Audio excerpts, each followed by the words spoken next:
Henri, toi qui connais ce championnat de Pro D2 depuis 2001, puisque tu as entraîné Auch, puis Agen et Albi en Pro D2, comment juges-tu l'évolution de ce championnat? Mais pour moi, il ne cesse de progresser. C'est un championnat vraiment passionnant. On s'en aperçoit encore cette année avec une lutte pour la descente. Bon, elle s'est achevée le week-end dernier, c'est-à-dire l'avant-dernière journée. Et pour les qualifications derrière Pau, qui est l'heureux élu de cette saison, pour se qualifier derrière lui, eh bien, on a encore 5 équipes, mettons de petites chances pour Aurillac, mais je ne crois pas beaucoup, mais disons 5 équipes pour 4 places. Avec toujours pareil, c'est un championnat de caractère, quoi, hein. Là, il ne suffit pas d'avoir un gros budget, on s'en aperçoit, pour être dans les premiers. Mont-de-Marsan, Albi, Aurillac n'ont pas de gros budget, et pourtant ils y sont. Et ils réussissent très très bien, parce que c'est un championnat, je le répète, avec un rugby qui a également beaucoup progressé. Longtemps, c'était une histoire de défense, de conquête, de buteurs. Et puis là, on s'aperçoit qu'on a des joueurs vraiment de qualité qui ont renforcé les clubs. Et les rencontres de D2 sont toujours des rencontres très intéressantes, avec beaucoup d'acharnement, beaucoup de combats aussi encore. Quand même, la D2 a beaucoup de vertus pour moi. Justement, nous sommes à la veille de la dernière journée.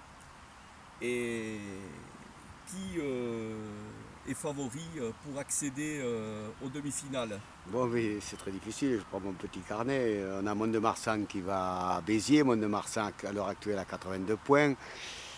Je pense que Béziers, chez lui, les Biterrois, après la déroute qu'ils ont connue le week-end dernier, vont vouloir se reprendre quand même. J'entends que ça crie, que ça gueule.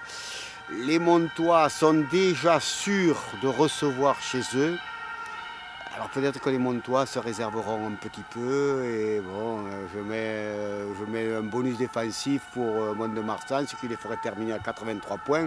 À 83 points, ils se feraient doubler par Agen. Mais Agen a une rencontre particulièrement difficile contre Perpignan.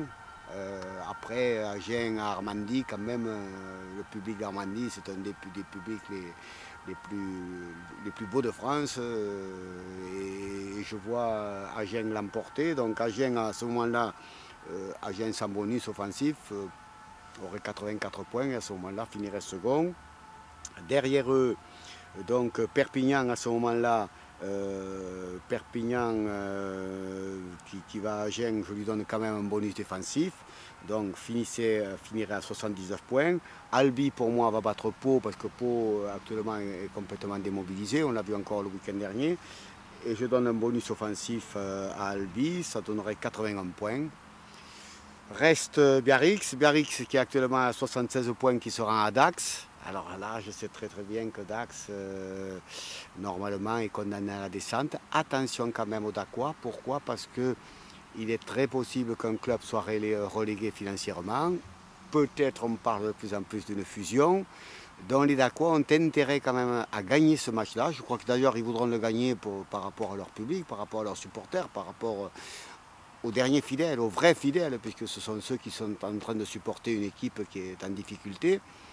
Donc Dax peut très très bien battre Biarritz, et à ce moment-là, ce serait Biarritz qui ferait les frais de cette opération.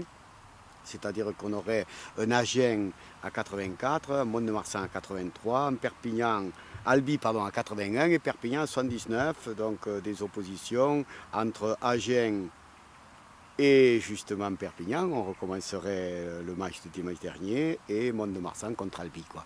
Voilà, c'est mon pronostic. Après, je le répète, les pronostics, je ne suis pas très fort, et je ne voudrais pas porter malheur à une des équipes que j'ai citées comme victorieuses, et je voudrais peut-être porter chance aux équipes que j'ai comptées comme étant défaites le week-end dernier.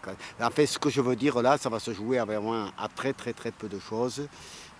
Ça va être un dimanche passionnant, et c'est très bien que les rencontres aient lieu justement toutes à la même heure, parce que je suis sûr que ça va se jouer dans les derniers instants. Ce classement définitif va se jouer dans les derniers instants, c'est-à-dire à partir de 16h30 dimanche après-midi. Alors après, il y aura une finale à Toulouse, au Cep Denier. Et d'après toi, quelle est l'équipe qui a les chances d'accompagner la section paloise en top 14? Écoutez, le cœur voudrait pour moi bien sûr que Agen et Albi se rencontrent pour la montée. Après, il faudrait que Albi gagne à Mont-de-Marsan, mais Albi a gagné, je crois, déjà 6 fois à l'extérieur cette saison. C'est l'équipe qui est vraiment très très forte à l'extérieur. Donc, pourquoi pas. Et puis, Agen recevrait, et je le répète, on retrouverait ce public d'Armandie, public qui est toujours derrière son équipe, et donc ça donnerait une finale. D'après moi, Agen-Albi, quoi.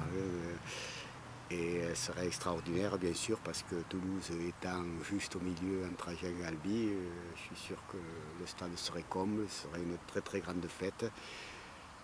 Et à ce moment-là, mon cœur serait quand même albigeois parce que j'ai passé 4 ans à Albi, 3 ans à Agen, donc il y a une année supplémentaire du côté d'Albi. Et les derniers joueurs que j'ai fréquentés, ce sont les jeunes albigeois qui sont en train de faire cette saison admirable. Et pourquoi pas Albi retrouver, je serais content que les Albigeois retrouvent le top 14, même si bien sûr ce sera extrêmement difficile pour eux par la suite, parce que pour jouer en top 14, il faut un très gros budget, et Albi, je pense pas, ne l'aura pas. Mais je suis sûr quand même que de toute façon, ils ne refuseront pas la montée, et qu'ils sauront tenir leur rang, parce que c'est une équipe extrêmement courageuse. Elle a connu des difficultés la saison dernière et la saison d'avant, des difficultés financières, des difficultés avec un groupe de joueurs qui était extrêmement jeune. Cette année, Hugo Mola a su faire un recrutement de qualité, pas cher, en prenant des joueurs, quelques-uns qui évoluaient d'ailleurs en Fédéral 1 et même l'un en Fédéral 2. Il a ensuite les jeunes qui étaient avec moi ont une année de plus. Et ce sont vraiment de très très bons joueurs. Et puis après du côté d'Agen, bien entendu, je l'avais dit lorsqu'Agen avait gagné à Tarbes, j'avais été heureux de voir des joueurs qui, à mon époque, avaient 18-19 ans, qui étaient inconnus du grand public et qui se sont affirmés par la suite. C'est le cas de Balès, Herbani, Lamoudi, Petre, le petit Bartomeuf, etc. Pour moi, ce serait, je crois que c'est un match... Ça me ferait plaisir de voir cet affrontement. Par contre, quand même, je rends grâce à la saison admirable de Mont-de-Marsan. Mont-de-Marsan aussi, avec des jeunes formés au club. Cabane, Tasté, Bretous, Blanchard, Dubier.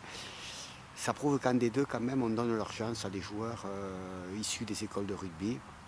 Et que cette politique-là, je crois qu'il faut s'appliquer à suivre quand on est dans ces clubs-là, parce que par la suite, les équipes artificielles, en des deux, les équipes, elles réussissent pas très très bien.